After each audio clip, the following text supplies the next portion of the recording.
예수님의 비유 네 번째 시간, 양과 염소의 비유인데, 우리가 그 앞에 있는 그 두 가지 또 비유가 있습니다. 하나는 열 처녀의 그 비유, 슬기로운 그 다섯 처녀에 대한 이야기 잠깐 나누게 될 것이고, 또 이어지는 그 달란트의 비유, 그리고 마지막으로 양과 염소의 비유, 이렇게 함께 살펴보도록 하겠습니다. 먼저 오늘 본문의 배경이 어떻게 주어지고 있는가, 우리가 먼저 보면 23장 39절 한번 보시기 바랍니다. 보시면 내가 너희에게 이르노니 이제부터 너희는 찬송하리로다. 주의 이름으로 오시는 이여 할 때까지 나를 보지 못하리라 하시니라. 예수님께서 이제 공생의 사역을 이제 거의 마치시고 예루살렘에 오신 것입니다. 그리고 예루살렘에 오셨다는 것은 어떤 의미가 있냐면 이제 십자가를 지고 죽으실 날이 얼마 남지 않았음을 의미하는 것이죠. 그동안 예수님을 따랐던 제자들, 그리고 예수님, 제자들은 예수님께서 어떠한 일을 당하실지 알지 못한 상태로 이제 예수님의 말씀을 듣게 되는 것입니다. 예수님께서 그 제자들에게 십자가를 지시기 전에 말세에 있을 그 징조들에 대해서 이제 이야기하는 장면이 24장부터 진행이 됩니다. 이제 내가 십자가를 지고 죽게 되고, 그리고 종말의 때, 말세의 때가 임하게 될 터인데 그때 어떠한 일들이 있을 것인가, 그때 큰 환란이 있을 것이다, 이런 이야기를 하시면서 이제 비유들을 계속해서 말씀을 하십니다. 종말의 때에 너희가 어떠한 자세로 과연 살아야 되겠는가에 대한 부분들, 예수 그리스도께서 항상 그들과 함께 있었지만 예수님의 부재 시에 그 종말의 때에 너희가 과연 어떻게 살아야 될 것인가에 대한 부분들을 비유를 통하여 계속 말씀을 하십니다. 그래서 25장에 보면 세 가지 비유가 나오는데, 첫 번째가 열 처녀의 비유가 이제 1절부터 해서 13절까지, 그리고 두 번째 달란트의 비유가 14절부터 30절까지, 그리고 오늘 우리가 읽었던 양과 염소의 비유가 31절부터 46절까지, 이렇게 세 가지 비유가 진행이 되고 있는 것입니다. 그래서 먼저 우리가 그 열 처녀의 비유, 우리가 익히 잘 아는 그런 비유죠. 이 비유는 그 당시에 그 결혼의 문화를 배경으로 삼고 있는데, 그 당시에 결혼의 적정 연령이 우리가 생각할 때는 참 어리다라고 생각하지만 13세, 14세가 그 당시에 그 결혼의 적정 연령이었단 말이에요. 여기 나타나고 있는 그 신랑이나 또는 그 신부, 또 들러리, 열 처녀들, 대부분 그런 나이, 13세, 14세 이 정도의 그 나이가 되는 그런 배경을 가지고 있는 것이죠. 그래서 보통 이제 결혼을 하게 되면 그 축제를 하게 되는데, 결혼 잔치를 굉장히 오래 합니다. 일주일 내내 하기도 하고 아침과 저녁으로 그렇게 하기도 하는데, 결혼을 하게 되면 먼저 신랑이 신부의 장인을 만나게 되죠. 그래서 지참금을 가지고 이제 의논을 하게 됩니다. 그러니까 신부가 신부를 데려오는 조건으로 그 장인 어른에게 지참금을 주게 되는데, 보통 이것을 이제 낮에 하게 되죠. 장인을 만나서 의논을 하게 됩니다. 그리고 나서 어느 정도의 그 협상이 끝나게 되면, 장인과 협상이 끝나게 되면 이제 신랑이 돌아와서 신부와 함께 혼인잔치로 들어가게 됩니다. 그럼 그때 혼인잔치에 갈 때에 보통 저녁에 이제 잔치가 시작이 되는데, 그러면 그 들러리들은 그 횃불을 밝혀가지고 그 신랑과 신부가 가는 길을 밝혀주고, 또 그 잔치에 들어가게 되면 밤새도록 춤을 추며 또 흥겹게 놀아야 되기 때문에 충분한 기름이 이제 필요하게 되는 것이죠. 우리가 생각할 때는 어떤 그 이렇게 등불 같은 것을 생각하는데, 그런 것이 아니라 횃불을 생각하시면 됩니다. 영어로는 토치라고 나와 있는데, 횃불 이렇게 봉에다가 이제 끝에 노스로 된 부분이 있고, 거기에 천으로 감싸고 그것을 기름에다가 적셔가지고 보통 한번 태우게 되면 약 15분 정도 이렇게 태워지게 됩니다. 이런 배경을 가지고 예수님께서 첫 번째로 비유를 드시는데, 어떤 비유냐면 10명의 처녀가 들러리로 선 것입니다. 5명의 처녀는 슬기로운 처녀다, 이렇게 말하고 있고, 또 5명의 처녀는 미련한 자들이다, 이렇게 지금 표현을 하고 있는 것입니다. 자, 보시면 25장 1절에 보시면 천국은 마치 등을 들고 신랑을 맞으러 나간 열 처녀와 같다, 이렇게 하면서 비유가 시작이 되죠. 그리고 5은 미련하고 5은 슬기롭다. 왜 5이 미련했는가? 그들은 등을 가졌는데 기름을 가지지 아니하였다. 그리고 슬기 있는 자들은 그릇에 기름을 담아가지고 등과 함께 가지고 있었다, 이렇게 말합니다. 자, 슬기로운 처녀들은 횃불을 가지고 있었는데 기름도 함께 가지고 있었고, 미련한 다섯 처녀는 횃불은 있었는데 기름이 없었다라는 것입니다. 자, 그런 상태에서 열 처녀가 신랑이 늦게 오니까 밤이 깊어지고 자신들이 예상한 시간보다 더 늦게 온 것입니다. 그 당시에 뭐 13세, 14세의 소녀들이니까 얼마만큼 그 에너지를 낮에 많이 소비했겠습니까? 그러니까 저녁에 이제 졸게 됩니다. 그러면 뭐 슬기로운 처녀는 졸지 않았는가? 그것이 아니라 열 처녀 다 졸게 됩니다. 피곤하기 때문에 열 처녀가 다 이제 잠에 빠진 것이죠. 졸기 시작하는데 신랑이 이제 온다는 소식이 들린 것입니다. 6절에 보니까 밤중에 소리가 나되 보라 신랑이로다 맞으러 나오라, 이 소리가 들린 것입니다. 그러니까 그 이야기를 듣자마자 이제 등에다가 불을 켜고 나가야 되지 않겠습니까? 그런데 보니까 미련한 이 다섯 처녀는 횃불은 있는데 기름이 없는 거예요. 그러니까 처음에는 기름이 있었겠죠, 어느 정도. 있었는데 이렇게 말합니다. 8절에 미련한 자들이 슬기는 자들에게 이르되 우리 등불이 꺼져가니 너희 기름을 좀 나눠달라. 그러니까 그들이 기름을 충분히 준비하지 않았던 것입니다. 거기 길까지 가는 기름은 어느 정도 되겠지만, 혼인잔치까지 가는 그 길을 밝힐 기름은 어느 정도 되겠지만, 거기에 가서 잔치가 진행되고 계속해서 밝힐 만큼 충분하게 기름이 없었던 것이죠.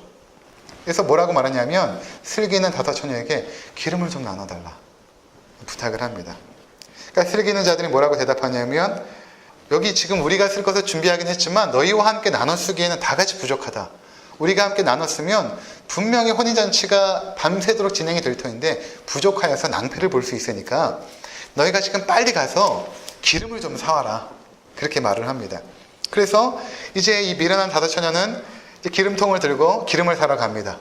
그리고 슬기로운 다섯 처녀는 등불을 들고 혼인잔치까지 신랑과 함께 가서, 또 신부와 함께 가서 거기서 이제 잔치가 벌어지게 되는 것입니다. 문제는 무엇인가 하면 이 미련한 다섯 처녀가 이제 기름을 사들고 온 것입니다. 와서 혼인잔치가 벌어지고 있는 그 집에 와서 문을 두드리기 시작하죠. 문을 열어주십시오.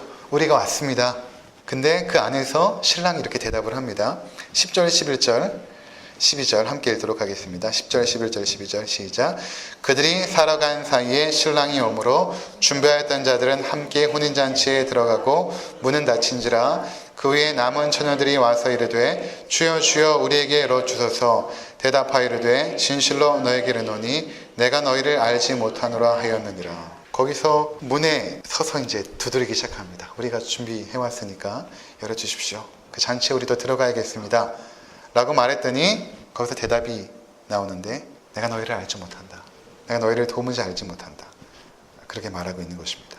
그러면서 예수님께서 결론적으로 이 비유를 통하여 말씀하시는 것이 무엇인가 하면 그런즉 깨어있으라 너희는 그날과 그때를 알지 못하느니라 이렇게 말씀하십니다.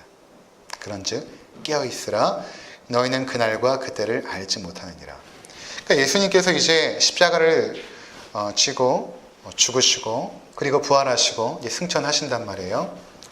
그러면 제자들이 이미 예수님께서 종말에 있을 그 징조들을 말씀하시고 큰 환란이 있을 것이다 말씀하셨단 말이에요. 그러면 제자들이 이제 예수님께서 언제 오실까를 생각할 것입니다. 그때 너희가 기억해야 될 것은 이 열 처녀의 비유이다. 너희가 나의 재림을 기다릴 때에 항상 깨어서 기다리라. 깨어서 기다리되 그 날과 그 시를 알지 못한다 라고 말씀하고 있는 것입니다. 혹자는 지금 이 비유를 통하여서 이렇게 해석을 하기도 합니다. 기름이라는 것, 이 기름은 바로 성령이다 이렇게 해석을 하는 것이죠. 그리고 그릇은 우리의 마음이다. 우리의 마음 가운데 성령을 늘 모시고 있어야 된다. 이렇게 해석을 한 부분들이 많이 있었어요. 그동안. 지금도 그렇게 해석하는 분도 계신데 그런 것은 아닙니다. 여기서 중요한 것은 그릇이나 또는 기름이 아니라 준비하고 있어야 된다는 것입니다.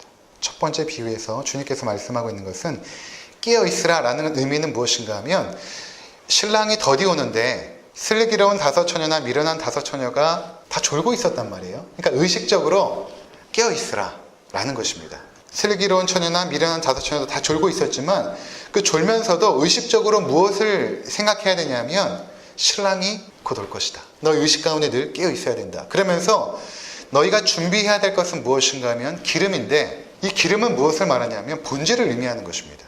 본질. 그러니까 예수님께서 재림하실 것을 기대하는 성도들 마음 가운데 성령을 본질로 담는 것이 아니라 무엇을 준비해야 되냐면 본질이 무엇입니까? 예수 그리스도 아닙니까? 예수 그리스도. 너희가 예수 그리스도와 함께 늘 동행하면서 살아가면서 그분이 오실 것을 늘 머리 가운데 인식하고 마음 가운데 기억하고 생각해야 된다라는 것을 첫 번째로 우리 가운데 가르쳐주고 있는 것입니다. 그러면서 무슨 말씀을 하시냐면, 그렇지만 그날과 그때는 알지 못한다. 즉 누군가, 오늘에도 마찬가지지만 주님께서 몇 년도에 며칠에 오실 것입니다 라고 말하는 사람들 있죠. 그동안 수없이 많은 사람들이 그런 이야기를 하고 지금도 그렇게 주장하는 사람들이 있어요. 지금도 오늘날 선지자라고 하는 사람들이 있습니다. 그리고 그런 분들을 또 추종하는 사람들도 있어요. 실제로 많은 사람들이 어떤 선지자들, 또 외국에서 그 선지자를 모셔가지고 종말에 있을 이야기들을 막, 남한과 북한 전쟁 날 거 막 이야기하고 중국군이 쳐들어올 것입니다 막 이야기하면서 지금도 있어요. 여러분, 북한이 핵을 터뜨릴 것입니다 하면서 막 어떤 예언들을 막 하면서 이제 몇 년도에 주님이 오실 것입니다 라고 예언하는 사람이 지금도 있습니다. 여러분들 지나다니다가 현수막에 보면 외국 사람들 이렇게 이름 써 있고 선지자 누구 해가지고 이렇게, 대부분 그런 사람들이거든요. 그렇게 하지 말라는 것입니다. 그것은 잘못됐고 이단이다. 그날과 그때는 모른다. 예수님조차도 뭐라고 말씀하시냐면, 그것은 나도 하나님 아버지의 아들이지만 그날과 그 시는 오직 아버지만 안다. 이렇게 말씀하십니다. 그날과 그 시는 오직 아버지만 아신다. 그러한 너희들이 준비해야 될 것은 무엇인가? 종말의 때에 어떠한 자세로 살아야 될 것인가? 마음 가운데 늘 예수 그리스도를 모시면서 주님께서 언제 오실지 알지 못하니까 의식적으로 깨어 있어야 된다라는 것입니다. 전에 이제 저희 아버지께서 그 폐암에 걸리시고 이제 얼마 남지 않은 것을 이제 저는 알았어요. 이제 아버지나 어머니는 몰랐습니다. 왜냐하면 그 의사를 만나는 것을 굉장히 어려워하시더라고요. 그 차트를 보고 자신의 상태를 확인하는 것을 너무나 힘들어하셔서 모든 상황을 제가 이제 의사를 만나고 엑스레이 사진이라든가 PET라든가 모든 것들을 이제 제가 의사하고 만나서 확인을 하게 되는데, 제가 보니까 정말 이제 거의 폐에 암이다 번지게 되고 얼마 살지 못하는 것들을 이제 확인을 하게 되었습니다. 근데 그 사실을 어머니와 아버지에게는 말을 못하는 거예요. 왜냐면 너무 이렇게 약해지셔가지고 감당을 못하시더라고요. 그래서 말씀 못하시고 또 어떤 회복에 대한 기대를 가지고 기도하고 막 애쓰시는데 절망적인 이야기를 해드리고 싶지가 않아서 이제 말을 못하고 있다가, 제 안양에 있는 그 샘병원에서 마지막으로 이렇게 검사를 딱 받았는데 이제 거의 얼마 안 남았다는 거예요. 그래서 제가 이제 병실에 올라갔는데 이제 아버지는 이제 주무시고 계시고 이제 어머니가 옆에서 이제 계신데, 이제는 말씀을 좀 해드려야겠더라고요. 얼마 안 남으셨기 때문에. 그래서 어머니에게 얘기를 했습니다. 어머니, 우리에게는 종말이 두 가지입니다. 첫 번째는 예수님이 오시면 우리에게 종말이고, 또 하나는 죽음이라는 종말이 있습니다. 예수님이 오셔서 임하는 종말이나 또 우리가 맞는 그 죽음, 그 둘 다 공통점은 언제 임할지 알지 못한다는 것입니다. 언제 임할지 알지 못한다는 것입니다. 그런데 죽음이라는 것은 기다리는 자에게 때로는 평안이고 안식일 수 있는 것 같습니다. 그런 이야기를 해드렸어요. 근데 어머니가 무슨 이야기인지 아시더라고요. 사랑하는 남편이 얼마 안 남았구나, 이것을 인식을 하면서 제 이야기를 들으면서 점점 얼굴이 어두워지세요. 어두워지면서 아니라고, 아버지 살 거라고 이제 막 이야기를 하십니다. 부인하고 싶은 거죠. 이제 그리고 나서 한 일주일 후에 이제 돌아가시게 되었는데, 제가 그때 이제 백석대학교에서 이제 공부를 하고 있었습니다. 전화가 왔어요. 둘째 누나한테 이제 아버지가 돌아가셨다고 얘기를 딱 그 이야기를 딱 듣는데, 마음의 슬픔과 애통함보다는 마음의 안식이 찾아오더라고요. 그리고 감사하다. 그리고 마음의 평안이 이렇게 찾아오는 거예요. 그래서 이제 집으로 가서 이제 아내에게, 그때 아내가 이제 아르바이트를 하고 있었는데 전화해서 이제 아버지 돌아가셨대. 그리고 이제 짐을 싸가지고 장례식을 치르고, 제가 그때 백석대 앞에서 살고 있었는데 장례식을 치르려니까 짐을 막 싸야 되잖아요. 그래서 이제 짐을 싸고 나서 이제 천안 터미널로 갔습니다. 가서 이제 아내한테 우리 모레도 먹고 가자. 거기서 이제 김밥을 사 먹고 차를 타고 가는데, 가는 내내 마음 가운데 평안이 있었습니다.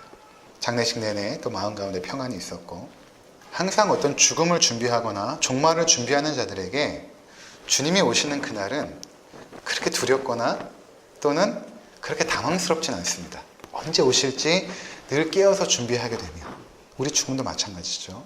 언제 어떻게 임할지, 또 어떤 모습으로 임할지 알지 못하죠. 주님께서는 불꽃 가운데 임한다고 했는데 데살로니가 후서 1장에 불꽃 가운데 임한다라는 것은 어떤 의미냐면 번개치듯이 임한다라는 의미거든요. 그러니까 급작스럽게 임한다라는 것입니다. 우리가 아무도 예상치 못할 때 이제 그 24장에 보면 도둑같이 임한다 이렇게 말하고 있거든요.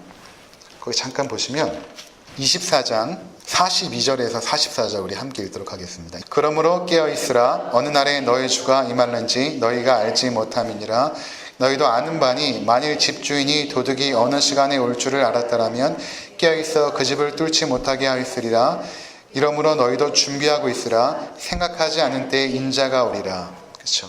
42절과 44절에 깨어있으라. 그리고 준비하고 있으라. 이게 지금 25장에도 계속됐거든요. 종말을 준비할 때 너희가 첫 번째 중요한 자세는 늘 깨어있어야 된다. 깨어있으면서 준비하고 있어야 된다. 그럼 그 준비가 무엇입니까? 다른 것이 아니라 예수님과 동행하는 삶입니다. 그럴 때 우리 가운데 신랑이 오는 일들, 도적같이 주님이 오신 일들이 결코 두렵거나 당황스러운 일이 아니라 주님 오셨군요. 이제 오셨군요. 그렇게 주님을 맞이할 수 있게 된다. 라고 주님께서 첫 번째로 열처녀의 비유를 통하여 우리 가운데 말씀하고 있는 것입니다. 그리고 두 번째는 달란트 비유인데 우리가 이 내용도 잘 알고 있습니다. 어떤 사람이 굉장히 부유한 사람이에요. 종들을 불러다가 멀리 이제 타국으로 갑니다. 그러면서 돈을 맡기죠. 15절에 보면 재능대로 한 사람에게는 금 5달란트, 그리고 한 사람에게는 2달란트, 한 사람에게는 1달란트를 주고 이제 떠납니다. 너희가 이것으로 장사를 하라. 그리고 아주 먼 곳으로 갔다가 돌아오게 됩니다. 돌아와서 이제 결산을 하는데 5달란트 받은 자가 이제 장사하여서 5달란트를 남겼고 2달란트 받은 자도 장사하여서 2달란트를 남겼습니다. 근데 1달란트를 받은 자는 그것을 땅에 감추고 주인이 온다니까 파내서 그대로 갖다 드린 것이죠. 그러니까 주인이 결산하다가 5달란트 받은 자에게는 참 잘했다. 착하고 충성된 종아. 내가 적은 일에 충성하였으니 내가 많은 것으로 내게 맡기겠다. 내 주인의 즐거움에 참여할지어다. 이렇게 칭찬을 합니다. 그리고 2달란트 받은 자도 마찬가지로 내가 이렇게 수고하여서 2달란트를 남겼으니 정말 착하고 충성된 종이다. 내가 적은 일에 충성하였으니 내가 많은 것을 맡기리니 내 주인의 즐거움에 참여할지어다. 이렇게. 근데 1달란트 받은 자가 와서 주인 앞에 말하죠. 24절에 보니까 당신은 굳은 사람이라. 굳은 사람이라는 뜻은 무엇인가 하면 당신은 좀 무지막지한 사람이다. 이런 표현인 것입니다. 엄한 사람이고 자비가 없는 사람이다. 이렇게 말하고 있는 것입니다. 그러면서 심지 않은 데서 거두고 해치지 않은 데서 모으는 줄을 내가 알았으므로 두려워해 나가서 당신의 달란트를 땅에 감추어 두었나이다. 보소서 당신의 것을 가지셨나이다. 그렇게 말하니까 주인이 악하고 게으른 종아 나는 심지 않은 데서 거두고 해치지 않은 데서 모으는 줄로 내가 알았느냐. 그러면 내가 마땅히 내 돈을 추리하는 자들에게나 맡겼다가 내가 돌아와서 내 원금과 이자를 받게 했을 것이니라 하고 그에게서 1달란트를 빼앗아서 10달란트 가진 자에게 주라. 무릇 있는 자는 받아 풍족하게 되고 없는 자는 있는 것까지 빼앗기리라. 그러면서 이 무익한 종을 바깥 어두운 데에 내쫓으라. 거기서 슬피 울며 이를 갈리라. 이렇게 말씀하십니다. 이 두 번째 비유를 통하여 예수님께서 제자들에게 어떠한 것을 말씀하시는가. 이 달란트라는 것은 굉장히 큰 돈입니다. 한 달란트가 노동자 한 사람이 20년 동안 벌어야 되는 그런 돈이거든요. 한 달란트가 노동자가 20년 동안 벌어야 되는 그런 돈. 그러니까 굉장히 큰 돈이죠. 그리고 이 달란트라는 것은 오늘날 원문엔 탈란톤 이렇게 되어 있지만 오늘날은 이제 탤런트라는 재능 그런 것이 이제 어원이 되는 것이죠. 그래서 여기도 참 재밌는 표현을 주님께서 쓰는데 15절에 재능대로 이렇게 말하지 않습니까? 오늘날 재능이라는 그 영어 단어가 탤런트 아닙니까? 그러니까 주인께서 각 재능대로 주인의 평가가 이 5달란트를 가지고 일할 수 있는 사람에게는 충분히 맡아서 소화할 수 있는 사람에게는 5달란트를 주고 2달란트도 마찬가지고 1달란트도 마찬가지죠. 그렇게 각 재능대로 달란트를 맡겼는데 5달란트나 2달란트 맡은 사람들은 성실하게 일하여 결과물을 냈지만 1달란트 받은 사람은 주인에 대해서 그는 오해하고 있었던 것입니다. 주인을 무지막지한 사람이라고 말하고 자비가 없는 사람이라고 말하고 또 24절에 보면 심지 않은 데서 거두고 해치지 않은 데서 모으는 줄을 내가 알았나이다. 이렇게. 그러니까 이게 여러분 그 당시에 주인과 종의 관계에서 종이 주인에게 할 수 있는 말이 아닙니다. 그 당시에 종들은 예를 들어서 주인에게 충성하지 않으면 그를 그냥 감옥에 쳐넣을 수도 있는 그런 권한이 있었던 것이 주인이거든요. 근데 감히 종이 지금 주인에게 와서 당신은 굳은 사람이라 이렇게 말하고 있고 심지 않는 데서 거두고 해치지 않는 데서 모으는 줄 내가 알았다 라고 말하는 것은 이 종의 태도가, 주인을 대하는 태도가 굉장히 잘못된 것이죠. 도전적이고 굉장히 패역한 종의 모습을 보여주고 있는 것입니다. 자, 이 비유를 통해서 예수님께서 말씀하고자 하는 것은 무엇인가 하면, 너희가 종말을 기다릴 때에 첫 번째는 늘 깨어서 준비해야 되는데, 두 번째는 어떤 자세가 필요하냐면 신실한 종의 자세로 살아야 된다는 것입니다. 신실하게. 주님께서 너희에게 맡겨주신 사역들, 맡겨주신 사명들, 그것이 크든지 작든지 간에 너희가 맡은 대로, 너희가 맡은 그 사명대로 비교하지 말고, 그리고 그 주인에 대해서 평가하거나 판단하지 말고 너희가 맡겨진 그 사명들을 성실하게, 충실하게, 신실하게 감당해라 라고 말씀하고 있는 것입니다. 그날과 그때는 알지 못하니까 늘 깨어서 준비하지만 때로는 그럴 수도 있거든요. 데살로니가 성도들 보면 그 전서에 바울이 이제 주님께서 곧 오십니다라고 그들에게 편지를 보내니까 데살로니가 전서에서 그들이 일을 그만둬 버린 것입니다. 일을 하다가 주님께서 곧 오실 텐데 우리가 지금 하고 있는 일이 무슨 의미가 있냐? 주님이 오실 것을 우리가 준비하자 라고 그들이 일을 하지 않았던 것입니다. 나중에는 바울이 이렇게 권면하죠. 일하지 않는 자는 먹지도 말라. 이렇게 강하게 그들을 책망하는데, 너희가 주님께서 곧 오실 것을 기대하는 자들의 마땅한 삶의 자세는 무엇인가 하면, 일을 다 놓고 주님이 오실 날만을 그냥 기다리는 것이 아니라 너희에게 맡겨진 그 일이 주님께서 맡겨진 일이기 때문에 그 일을 성실하게 감당해라. 그 일이 어떤 일이든지 간에 성실하게 감당해라.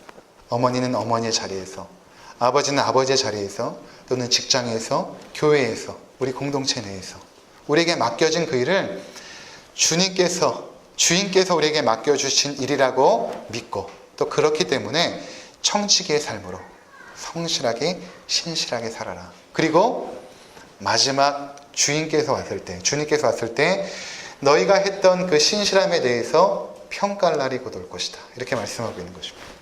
그러니까 저는 목사로서 살아가지 않습니까? 이것이 저의 사명이고 저의 일입니다. 또 가정에서는 또 아빠로서, 또 남편으로서 저에게 맡겨진 사명이죠. 여러분, 참 재미있는 게 뭐냐면, 사람이 큰 일을 하면 잘할 것 같거든요. 제가 예전에 전도사 때, 20살, 21살 때죠. 대학에 갓 들어갔을 때, 저희 아버지가 이제 개척을 하시고, 이제 교회에서 전도사 노릇을 한 것이죠. 이제 아이들이 이제 많지 않죠. 중고등부 아이들이 그 당시에 한 15명 정도 이렇게 됐는데, 열심은 있어가지고 아이들 제자훈련 시키겠다고 토요일마다 교회 와서 애들 라면 끓여 먹이고 막 그러면서 이제 성경 공부도 시키고 하는데, 4시부터 이제 만나기로 했단 말이에요. 근데 나는 한 주 동안 제자훈련 성경 공부를 열심히 준비해가고 이제 음식도 이제 준비해놓고 기다리는데 한 명도 안 오는 거예요. 초조해집니다. 4시 반, 5시 한 명도 안 오는 거예요. 어떤 날은 아무도 안 와서 그냥 집에 돌아옵니다. 근데 그 다음 주에 또 이제 나가요. 이제 기다리죠. 1시간 전부터 이제 기다립니다. 아무리 기다려도 또 안 오고 초조해져요. 하루는 이제 집에 가서 어머니한테, 어머니 오늘도 한 명도 안 왔어요. 그때 우리 어머니가 뭐라고 말씀하셨냐면, 작은 일에 충성해라 이렇게 말씀하셨거든요. 작은 일에 충성해라. 근데 그 말씀이 꼭 하나님께서 저에게 해주시는 말씀으로 들렸어요. 그 당시 작은 일에 충성해라. 지금도 어떤 일을 할 때 그 이야기를 잊지 않고 있습니다. 그러니까 저희 교회 처음 개척했을 때 청년 2명하고 예배드렸잖아요. 평생 그렇게 하나님께서 맡겨줘도 그 일에 충성하는 것입니다. 평생 청년 2명을 하나님께서 맡겨주셔도 그 일에 충성하는 거예요.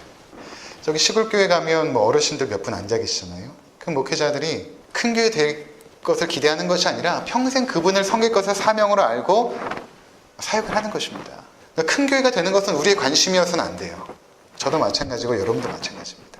제가 해보니까 많은 사람 앞에서 설교하기 훨씬 쉽고 큰 교회 사역하는 게 훨씬 쉽습니다. 저도 대형교회 출신 아닙니까? 경험해 보았는데 훨씬 몇천 명이 모인 앞에서 설교하는 것이 훨씬 쉬워요. 교회도 마찬가지입니다. 그냥 교회 가면 다 시스템이 되어 있기 때문에 그 시스템 안에서 사역을 하면 됩니다. 어려울 것이 없어요. 그런데 한 사람 두고 설교하고, 한 사람 두고 말씀 전하고, 한 사람 맞는데 기도하고 하는 것이 정말 어렵죠. 근데 하나님께서 그렇게 맡겨주셨으면 그렇게 하라는 것입니다. 그래서 나름대로 저도 열심히 했던 것 같아요. 그 당시에는 청년 2명이잖아요. 근데 설교 준비를 제가 20시간 이상을 했습니다. 왜냐하면 다른 거 할 일이 없어요. 설교 준비밖에. 그러니까 늘 설교 준비. 지금은 시간이 이제 일주일에 설교를 준비해야 될 것이 너무 늘어났어요. 수요 설교 준비해야 되고 또 주일 오전 오후 또 새벽 설교 준비해야 되니까 그만큼의 시간을 내지 못합니다. 한 편의 설교를 위해서. 근데 그 당시에 그렇게 성실하게 준비했던 것 같아요. 그러니까 하나님께서 적은 일에 성실하게 하니까 그래도 조금씩 교회를 부흥시켜 주시고 맡겨주신 만큼 하는 것입니다. 그것이 크던 작던 우리의 관심이어서는 안 돼요. 그런데 한 달란트 받았던 자는 저 사람은 5달란트, 저 사람은 2달란트, 나는 1달란트.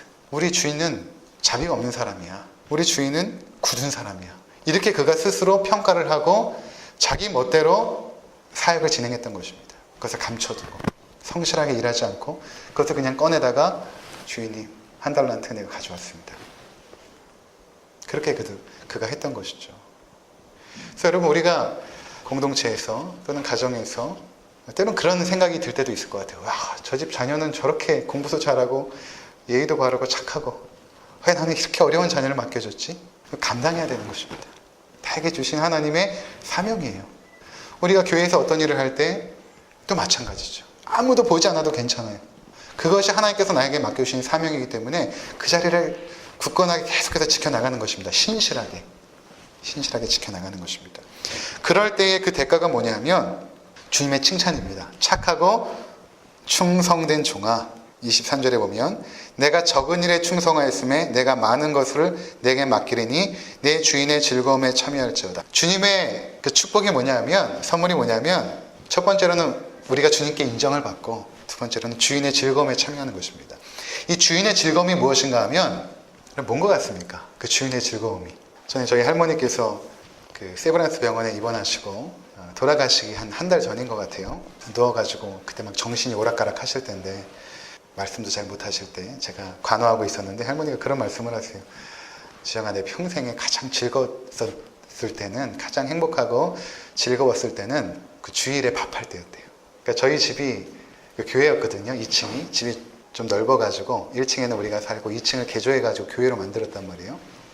제가 3살 때부터 6학년 때까지 저 2층이 그 중심교회, 서울의 은평구에 가면 중심교회라고 있는데 그 교회가 이제 저희 집 2층에서 시작이 된 교회입니다.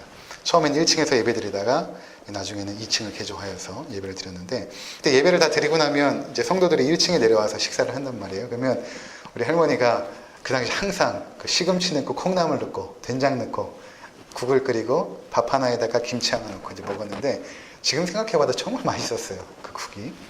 그 일을 이제 우리 할머니가 계속 하신 것입니다. 그때가 가장 행복하고 즐거웠다는 것입니다. 무슨 말인가 하면 우리가 사역을 감당하고 주일을 감당하고 우리에게 맡겨주신 자녀들을 돌보고 아내로서 또는 교회에서 맡겨진 사명들을 감당하는 그 모든 일들, 그 일 자체가 우리에게 상급과 축복이라는 것입니다. 우리가 생각할 때는 그 일을 통해서 하나님께서 어떠한 것을 주실 것 같죠. 물론 주실 것입니다. 그런데 그 일을 하는 것 자체가 기쁨이고 주인의 즐거움입니다. 주님께서 이 땅에 오셔서 그의 백성들을 하나님 나라로 인도하고 초청하고 하나님 백성 삼으실 때 그것이 즐거움이었죠. 여러분들 전도해 보신 분들 알지 않습니까? 그 죽어가는 영혼을 전도하여 영적 기도하여 그 입술 가운데 내가 주님을 믿습니다라고 고백할 때 그것이 그 주인의 즐거움에 참여하는 것입니다. 우리 자녀들을 양육하여 돌보면서 그들의 입술 가운데 어느 순간 엄마, 아빠, 나는 주님을 믿어요. 그리고 그들이 손을 들고 찬양을 하고 하나님을 경배하는 모습 속에서 내가 저들을 위하여 기도하길 잘했구나. 내가 저들을 위하여 말씀으로 양육하길 잘했구나. 그것이 주인의 즐거움인 것입니다. 근데 우리는 자꾸만 뭔가를 막 해서 하나님으로부터 어떠한 것들을 축복을 얻으려는 수단으로 우리가 뭔가를 하는 것이 아니라 그것 자체가 즐거움이라는 것입니다. 우리가 살아가면서 이 땅에서 얻는 그 모든 주인의 즐거움. 자, 이것이 이제 두 번째 예수님께서 말씀하신 종말을 살아가는 너희의 삶의 모습은 이래야 된다. 신실하게 종의 모습으로 충성스럽게 너희의 사명을 감당하라. 세 번째는 무엇인가 하면 양과 염소의 비유죠. 마지막 종말의 때에 인자가 자기 영광 중에 왔는데 보좌에 앉아서 한편에는 양을 한편에는 염소를 구분한다는 것입니다. 구분해서 놓고 오른편에 양을 놓고 이렇게 말합니다. 잘 보시면 31절에는 인자라고 되어 있고 34절에는 임금으로 됩니다. 그러니까 이 인자가 바로 주님임을 우리가 알 수 있죠. 보좌에 앉으신 주님임을. 그 양들에게 이렇게 말합니다. 창세로부터 너희를 위하여 예비된 나라를 상속받으라. 내가 줄일 때에 먹을 것을 주었고 목마를 때 마시게 하였고 나그네 되었을 때 영접하였고 헐벗을 때 옷을 입혔고 병들었을 때 돌보았고 옥에 갇혔을 때 와서 돌보았습니다. 그랬더니 의인들이 주님 우리가 언제 그렇게 하였습니까? 그랬더니 뭐라고 말씀하시냐면 40절에 보니까 여기 내 형제 중에 지극히 작은 자에게 한 것이 곧 내게 한 것이니라 이렇게 말씀하십니다. 그리고 왼편에 저주받을 그 염소들에게 말씀하십니다. 너희는 영원한 형벌에 들어가라.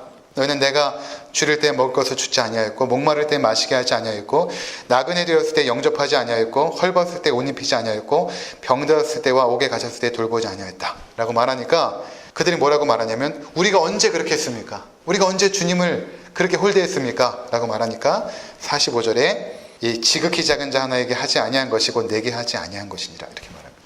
이 세 번째 비유가 말하는 것이 무엇일까?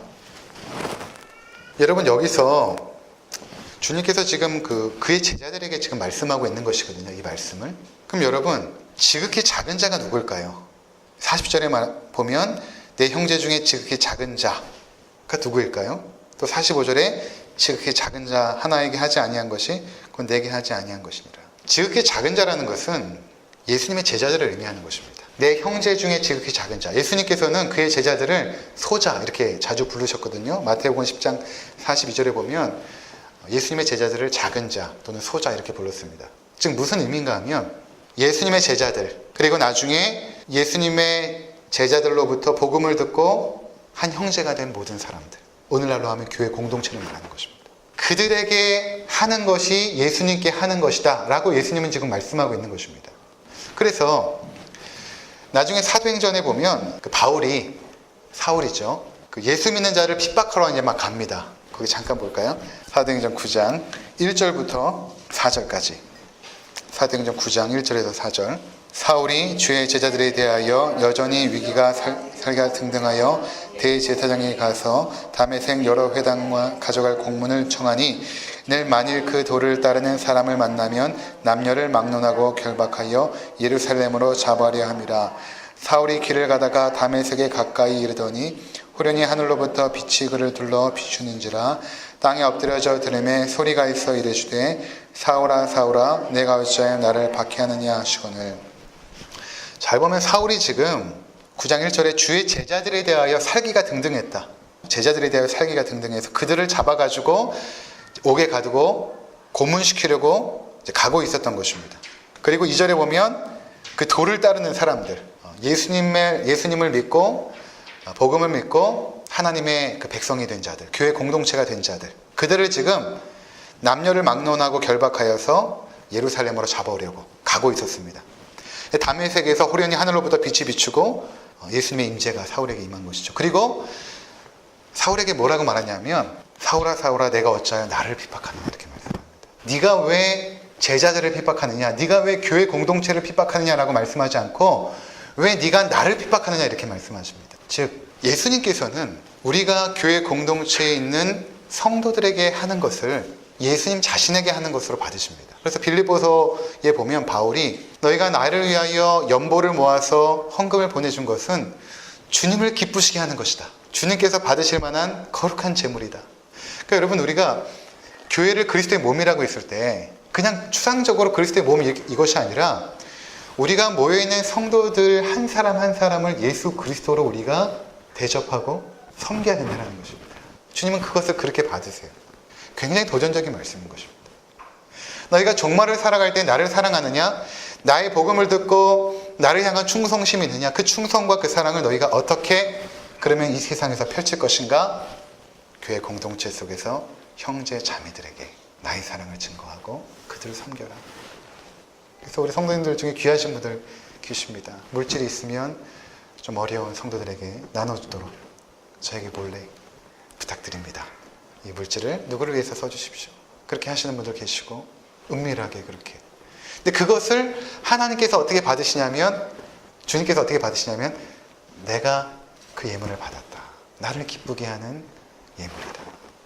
우리가 어떤 성도가 힘들고 아파할 때 찾아가서 위로하고 권면하고 그를 도와주고 힘이 되어줄 때 주님이 어떻게 받으시냐면 내가 힘들 때 너희가 나를 위로해 준 것이다. 내가 어려울 때 너희가 나를 위로해 준 것이다. 내가 가난할 때 너희가 나를 도와준 것이다. 이렇게 받으신단 말이에요. 그러니까 예수님께서 이 말씀을 이제 하시고 이제 십자가를 지고 돌아가시는데, 자, 우리가 이 종말을 살면서 이 세 가지 비유를 주님으로부터 받은 사람들입니다. 첫 번째 비유를 통하여서 깨어서 준비하고, 두 번째 비유를 통하여 우리에게 맡겨준 일들을 신실하게 감당하고, 세 번째 비유를 통하여서는 우리에게 허락하신 이 공동체, 교회 공동체, 또 이 교회 공동체는 우리뿐만 아니라 흩어져 있는 성도들 마찬가지죠. 여러분들이 때로는 어떤 선교사님이 참 어려움에 빠졌습니다 라고 들을 때 그들도 주님인 것입니다. 그들을 도울 때 주님께서 참으로 귀하게 여긴다는 것이죠. 이 도전적인 주의 말씀 우리가 마음에 새기시고 주님 오실 때까지 순종하며 살아가는 우리 모두가 되시기를 주의 이름으로 축원을 드립니다. 기도하겠습니다.